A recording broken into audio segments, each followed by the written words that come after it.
"You! Stop hiding like a rat!" Julian Vane's voice cracked through the auditorium speakers. He didn't just call for the janitor. He jumped off the stage, grabbed her by the arm, and physically dragged her out of the shadows. Maya stumbled, dropping her mop bucket with a loud, humiliating clang that echoed across the silent hall. The audience gasped. This wasn't a lesson anymore. It was an assault. Vane shoved the microphone into her chest, leaning in so close his spit hit her face. "You think you can lurk in my wings? You want to be on stage? Fine." He laughed, a cruel, manic sound. "Sing! Sing for your job or get out."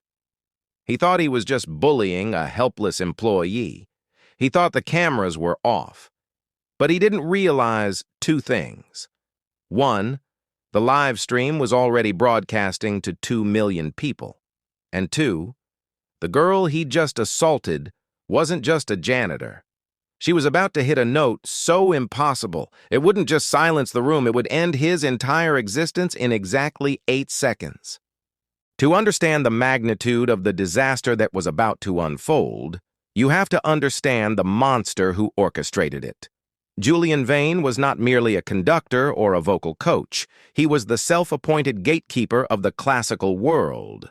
At 55, sitting on the velvet throne of the conservatory's annual masterclass, he represented everything that was wrong with the industry: elitism, cruelty, and the belief that talent was a privilege reserved for the rich. He had built his brand on brutal honesty, which was just a thin veil for sadism. He delighted in tearing apart young dreamers, mocking their clothes, their weight, and their backgrounds before they could even hit the chorus. To Vane, music wasn't about soul. It was about pedigree. He believed that if you couldn't afford the tuition, which cost more than a luxury car, you didn't deserve to breathe the same air as the masters. Tonight was his crowning achievement. A global live stream event where the world's top students paid thousands just to stand on his stage and be eviscerated. He sat there in his $5,000 bespoke suit, bored, swirling his sparkling water, desperate for a victim who wouldn't just cry, but who would break in a way that would go viral. In the stark, freezing contrast of the real world, there was Maya. 19 years old and invisible, Maya existed in the spaces the rich people ignored. She didn't live in the dorms with the heated floors. She lived in a damp basement apartment in the East End, where the heating rattled and rarely worked. Her life was a mathematical equation of survival. 2 jobs, 16 hours of labor a day, and every single penny going toward the insulin that kept her grandmother alive.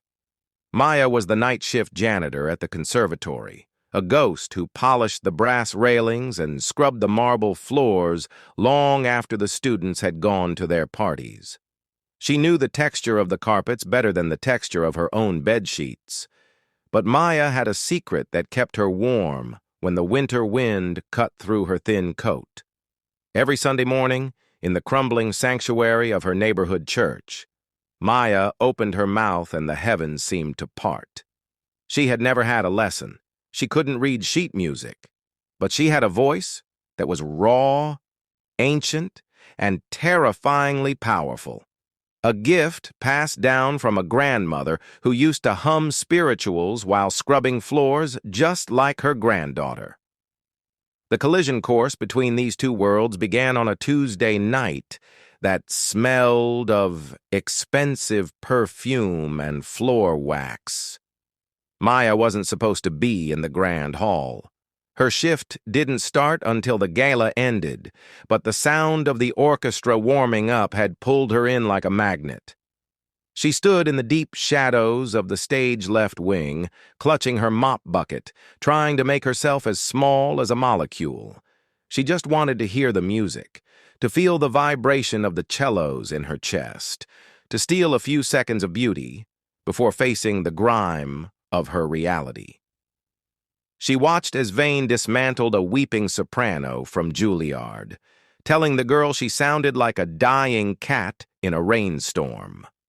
The cruelty made Maya's stomach turn, but she couldn't look away. It was this moment of trance, this split second of forgetting her place, that sealed her fate. She leaned forward just an inch too far into the stage light. The reflection off her mop handle caught Vane's predatory eye. He stopped his tirade mid-sentence. He didn't see a human being. He saw a prop. He saw a way to elevate his own genius by contrasting it with something he considered filth. The silence in the hall was sudden and suffocating as Vane raised his hand, stopping the music, and pointed his finger directly into the darkness where Maya stood. But pointing wasn't enough for Vane's ego. He needed a spectacle. As the audience watched in confused silence, Vane descended from the podium and stormed into the wings. The physical contact burned like ice when he grabbed Maya's arm. He didn't wait for her to walk. He hauled her forward himself, treating her like a piece of luggage. The few steps from the safety of the shadows to center stage felt less like a walk and more like a kidnapping. Maya stumbled, her cheap rubber-soled sneakers squeaking violently against the polished mahogany floor, the sound echoing like gunshots in the silence. She could feel the eyes of 2,000 people crawling over her skin. These weren't kind eyes. They were the eyes of people who had never had to clean a toilet or worry about the price of bread. She saw the women in the front row whispering behind their programs, judging the stain on her gray work shirt, the fraying hem of her trousers, the way her hair was pulled back in a messy, practical bun. She clutched her hands together to stop them from shaking, her knuckles turning white, keeping her gaze fixed on the scuff marks on the floor. Scuff marks she would likely have to clean up later if she wasn't fired for this intrusion. When Vane finally released her arm in the center of the stage, the heat from the spotlight hit her with physical force, blinding and disorienting. She was a deer in the headlights, and Vane was the semi-truck barreling down on her. He didn't offer her the microphone gently. He shoved it toward her chest. He circled her, walking slowly with his hands behind his back, examining her like she was a specimen in a jar. He wrinkled his nose theatrically as he got close, eliciting a ripple of laughter from the balcony. "Tell me, my dear," Vane purred, his voice amplified to boom through the hall. "Do you know where you are? This is the temple of art. We cultivate excellence here. And you cultivate bacteria." The laughter grew louder. "I see you lurking in the wings every night. Dreaming, are we? Thinking you can absorb talent through osmosis?" Maya bit her lips so hard she tasted copper. She wanted to run. She wanted to scream. But she knew that if she moved, she would lose the job that paid for her grandmother's medicine. She had to endure this. She had to be the clown for his amusement so she could pay the rent. She stared at his polished Italian leather shoes, wondering how many hours of her life it would take to afford the laces. Vane, annoyed by her silence, decided to twist the knife. He wasn't satisfied with just mocking her appearance. He wanted to mock her soul. He signaled to the orchestra conductor, a weary-looking man who held his baton suspended in the air. "Maestro!" Vane shouted. "Give us the opening bars of Hola Rocca, the Queen of the Night aria." A collective gasp went through the room. It was the Mount Everest of opera, a piece so technically demanding, so punishingly high, that seasoned professionals spent decades mastering it. It was a trap, a cruel, impossible joke. Vane finally shoved the microphone into Maya's hand. It felt heavy and cold. "Sir, I can't," Maya whispered, her voice barely audible. Vane's face hardened instantly. The mask of the jester dropped, revealing the tyrant beneath. He stepped close, covering the mic so only she could hear, his voice a venomous hiss. "Don't you dare waste my airtime. You are going to sing, or I will ensure you are fired before you leave this stage. I will blacklist you from every cleaning job in this city. You will starve. Now, entertain us." He stepped back, spreading his arms wide to the audience, grinning like a shark. "Let's hear the sound of the streets." The orchestra struck the first aggressive chord. The sound slammed into Maya. She looked at the camera red light. She looked at Vane's smug, expectant face. And somewhere in that crucible of humiliation, something inside her snapped. The fear didn't leave, but it curdled into something hotter, heavier, and infinitely more dangerous. Rage. The orchestra played the intro, a fast, driving rhythm that demanded power. Maya closed her eyes, shutting out the gold leaf, the velvet seats, and the mocking faces. In the darkness behind her eyelids, she wasn't in the grand hall anymore. She was back in the sanctuary of St. Jude's, with the smell of old hymnals and candle wax. She felt her grandmother's hand on her shoulder, thin and frail but heavy with love. She heard the words her grandmother had whispered to her 1,000 times. "Your voice is a weapon, baby girl. They can take your money, they can take your dignity, but they can't take the song God put in your throat. When you open your mouth, you don't ask for permission. You take it." Maya planted her feet, feeling the vibrations of the floorboards through her thin soles. She dropped her shoulders. She expanded her diaphragm, pulling in a breath that seemed to suck the oxygen out of the entire room. She wasn't just inhaling air. She was inhaling the insults, the poverty, the double shifts, the hunger, and the shame. She took it all in, converted it into fuel, and prepared to burn the house down. When the first note left her mouth, it wasn't just a sound. It was a shock wave. It hit the back of the auditorium with the clarity of a diamond cutting through glass, a sound so pure and resonant that it felt like a physical blow to the chest. It wasn't the timid squeak Vane had expected. It was a full-bodied operatic soprano of world-class caliber, rich with a timbre that usually takes 20 years to develop. Vane's smirk didn't just fade, it evaporated. His back went rigid as if he had been electrocuted. He spun around, his eyes bulging, staring at the girl in the gray uniform as if she had suddenly grown wings of fire. Maya wasn't just hitting the notes, she was devouring them. The Queen of the Night is an aria of vengeance, of fury, and Maya poured every ounce of her life's frustration into the melody. The staccato runs, which sound like the chirping of a bird in lesser singers, sounded like machine gun fire coming from her. Each note was a bullet aimed directly at the heart of the establishment that had tried to crush her. The orchestra, sensing the shift in reality, swelled to match her. The conductor, his mouth slightly open, stopped looking at his sheet music and locked his eyes on Maya, conducting to her pulse, swept away by the raw, untamed power emanating from the janitor. Then came the moment of truth, the high F, the note that ended careers, the note that separated the singers from the legends. Vane stepped forward instinctively, his hand twitching as if he wanted to snatch the microphone away to stop this impossible thing from happening, to regain control of his narrative. But he was paralyzed by the sheer force of the moment. Maya threw her head back, her eyes snapping open to lock directly into Vane's terrified gaze. She hit the note. She didn't just touch it, she pierced it.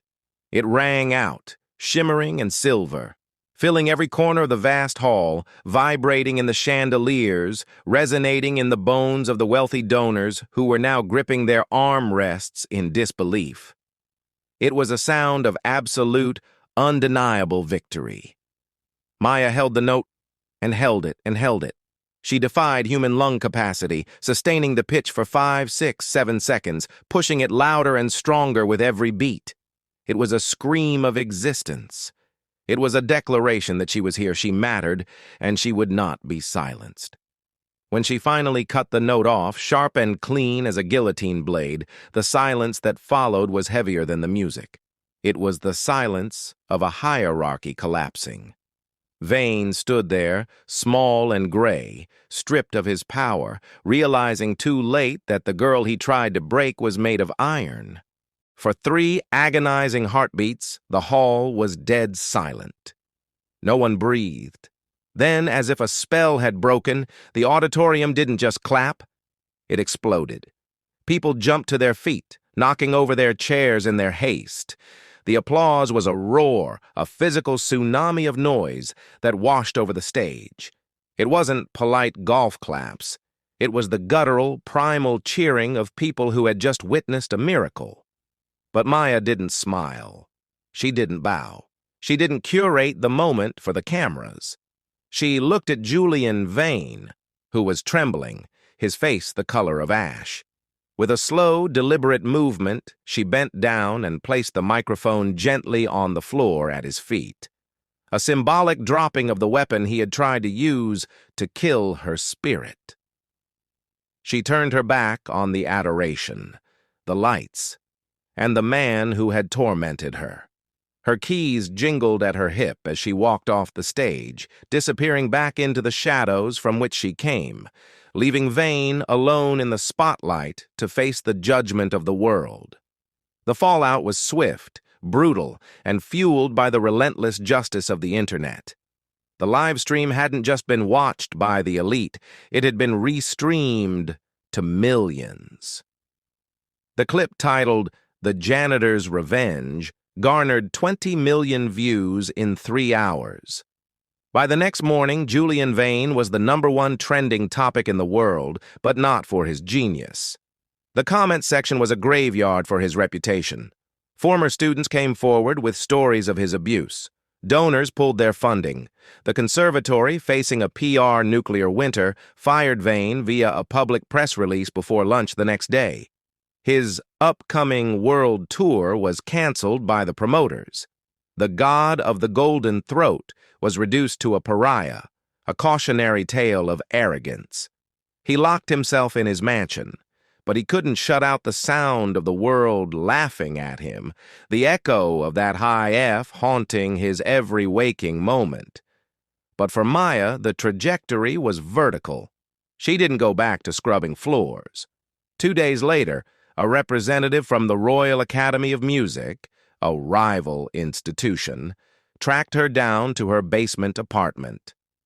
They didn't offer her an audition.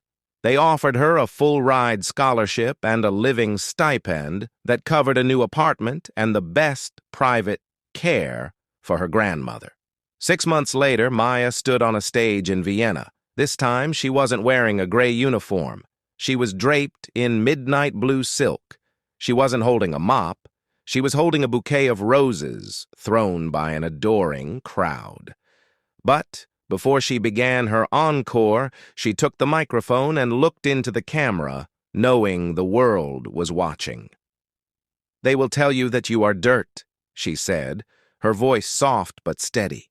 "They will tell you to stay in the dark, to be quiet, to know your place. They will judge your shoes before they hear your soul." She paused, her eyes fierce. "But you tell them this.